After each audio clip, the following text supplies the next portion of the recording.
मध्ये आलात म्हणजे तुम्ही स्वतः खूप नशीबवान, कारण तुमच्या आतून आवाज आला की मला जायचंय.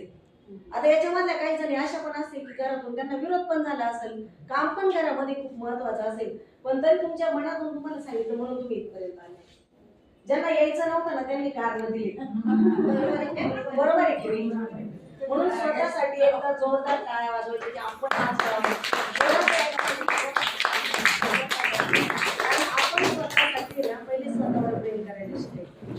आज तुम्ही इथं आले ना आणि आपण दुसऱ्यांना सांगतो ना ते कमी कमी होत जातं. आता ती गोष्ट सांगायला एवढा वेळ नाही. त्या बचत गटाच्या महिला आहे. आज मी बचत गटाची पण ट्रेनर म्हणून स्वतः यशदाची ट्रेनर इथं पण मी बरेच या हॉलमध्ये बरेच ट्रेनिंग होत असतात, त्यांना पण आपण सांगत राहतो.